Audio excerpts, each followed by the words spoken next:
2주차 네 번째 시간입니다. 이 시간에는 소재에 사용된 문양에 관해서 설명을 드리도록 하겠습니다. 문양 중에서 첫 번째는 이제 자연 문양이었고요. 상징 문양, 그리고 기타 문양이 되겠습니다. 자, 우리가 그 문양이라고 하는 것의 그 대강의 설명을 좀 드렸는데요. 여러분이 꼭 알아두셔야 될 것 같은 그런 문양 같은 것들을 몇 개 설명을 좀 드려보도록 하겠습니다. 우리가 제일 많이 알고 있는 거, 옷에서 제일 많이 본 거는 이제 되게 그 필름에서 보는 게 왕이나 왕비나 이렇게 그 왕가 사람들을 우리가 그 방송이나 이런 데서 많이 보지 않습니까? 그 사람들이 되게 이제 용하고 봉황 같은 것을 많이 씁니다. 문양으로.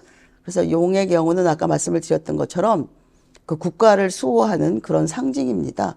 그래서 그 국가의 최고인 왕이 용으로 뭐 술을 놓거나 금박을 찍은 그런 옷들을 입는 거죠.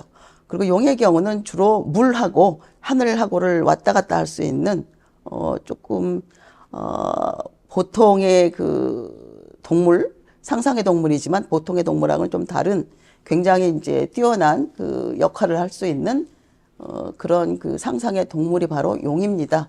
그래서 그 왕의 의복의 문양에 주로 쓰이죠.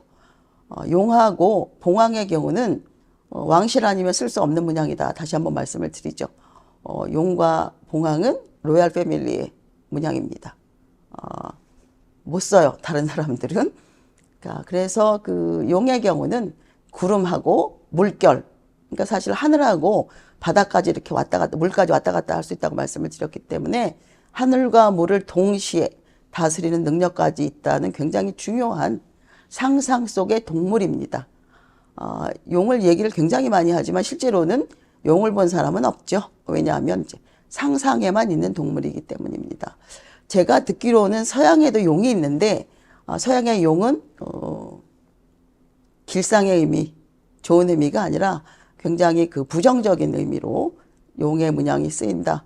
용이라고 하는 그 상상의 동물이 좋지 않은 역할을 하는 것으로 제가 알고 있습니다. 굉장히 다르죠, 동서양이. 자, 그 다음에 두 번째는 이제 왕실에서 쓰는 문양 중에서 특히 이제 여성이 쓸 수 있는 최대치의 문양이 바로 이 봉황입니다. 이 봉황은 말씀을 드렸지만 암수 새 두 마리입니다.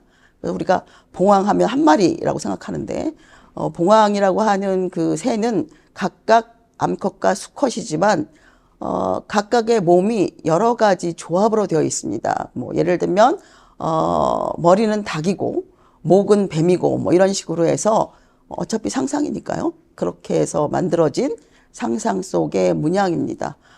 봉황은 또 그 지금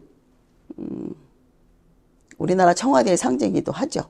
그래서 이 봉황의 경우는 여성이 쓸 수 있는 최고의 문양이라는 걸 알아두시고 남녀를 통틀어서 쓸 수 있는 최고의 문양은 용입니다.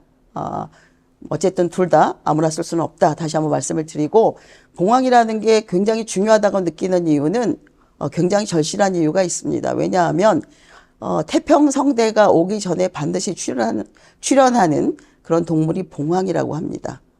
그러니까 우리가 그 사는 게 워낙 힘드니까 예전에 백성들이 사는 게 워낙 힘드니까 언제 태평성대가 올까 해서 봉황이 나타나기를 굉장히 많이 기다렸다고 합니다. 그래서 봉황이라는 게 굉장히 귀한 그런 그 상상적 새잖아요. 근데 이 새가 그 아무데나 앉지도 않고 아무거나 먹지도 않습니다. 원래 귀한 것들이 되게 그렇지 않습니까? 그래서 봉황은 그 오동나무에 앉기 때문에 오동나무도 이제 그냥 오동나무가 아니고 그 청색으로 되어 있는 오동나무에 앉는다고 합니다. 그래서 그 정말 성군이 나타나기를 바라고 태평성대가 되기를 바라는 염원으로 이 봉황을 굉장히 문양으로 많이 썼죠. 여성이 써서 주로 이제 왕비들이 많이 썼다 이렇게 보시면 되는 거고요. 그 다음에 그 보여지는 그 문양 중에서 우리가 인상적이다 이렇게 생각할 수 있는 게 십장생 문양 같은 게 있습니다. 우리나라 사람들이 사실 그 평균 수명이 굉장히 짧았는 모양이에요. 그래서 그 오래 사는 것, 물론 인간이 다 오래 살기를 바라겠죠. 그런데 그 특히 이제 오래 사는 것을 굉장히 이제 염원을 했는데 오래 사는 것 10가지 그래서 십장생 문양으로 이렇게 표현을 하는 거죠. 근데 그 주의하실 것은 십장생 문양이 10가지인데요. 그 말하는 사람마다 틀려요. 그러니까 십장생 중에 어떤 것은 들어갔다 나왔다 하는 것도 있고요. 어떤 것은 빠져 있는 것도 있고 그래서 오래 사는 것 10가지이긴 하지만 늘 똑같지는 않다. 이렇게 알아두시면 되죠. 그래서 그 십장생 문양의 경우 뭐 우리가 아는 그 오래 사는 것들은 되게 여기 다 있습니다. 학, 거북이, 소나무, 사슴, 태양, 구름, 뭐 영지, 대나무, 뭐 불로초 뭐 이렇게 있는데 이런 것들은 이제 변동이 있을 수 있다는 거죠. 이게 그 책마다 조금씩 다르고요. 그 다음에 주장하시는 분에 따라서 십장생의 종류가 좀 다릅니다. 그래서 그것도 고정되어 있는 것은 아니다. 이렇게 알아두시면 좋겠습니다. 되게 그 십장생 같은 거는 이제 병풍에다 이렇게 십장생을 그려 넣어가지고 오래 사세요, 뭐 장수하세요 이렇게 많이 이야기들을 하는 거죠. 그 선물을 주고받고요. 그 다음에 그 만자문양이 있습니다. 만자문양은 어디서 많이 본 것 같으죠. 이 만자문양에 대해서 이제 설왕설래가 조금 있습니다. 우리는 이제 이걸 만자문양이라고 부르고 특히 우리나라에서는 옷감에 굉장히 많이 쓰는 문양입니다. 이 만자는 산스크리트어죠. 그러니까 그 불경을 쓴 산스크리트어인데요. 1만 만자하고 동일한 글자입니다. 우리 그 100, 1000 뭐 이런 거 얘기할 때 1만 만자하고 같은 거고요. 만해 한영은 할 때 그 만해도 앞에 2만자를 씁니다. 이게 그 무수히 많은이라고 하는 뜻입니다. 그러니까 여러분이 이제 이런 표현을 들어보셨을 거예요. 뭐 예를 들면 만민은 내 이야기를 들으라 뭐 이렇게 얘기한다든가 아니면 그 만천하에 뭐 내가 이야기했어 공언했어 뭐 이런 얘기도 하는데 이때 만천하 만백성 할 때 만명이라고 한 뜻 만개라는 뜻이 아닙니다. 이거는 헤아릴 수 없이 많다는 뜻입니다.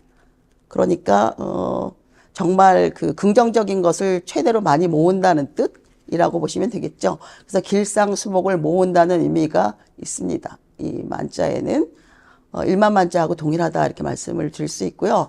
이게 좀 논란이 있다고 제가 말씀을 드리는 게 뭐냐면 이걸 방향을 살짝 틀면 나찌문양입니다.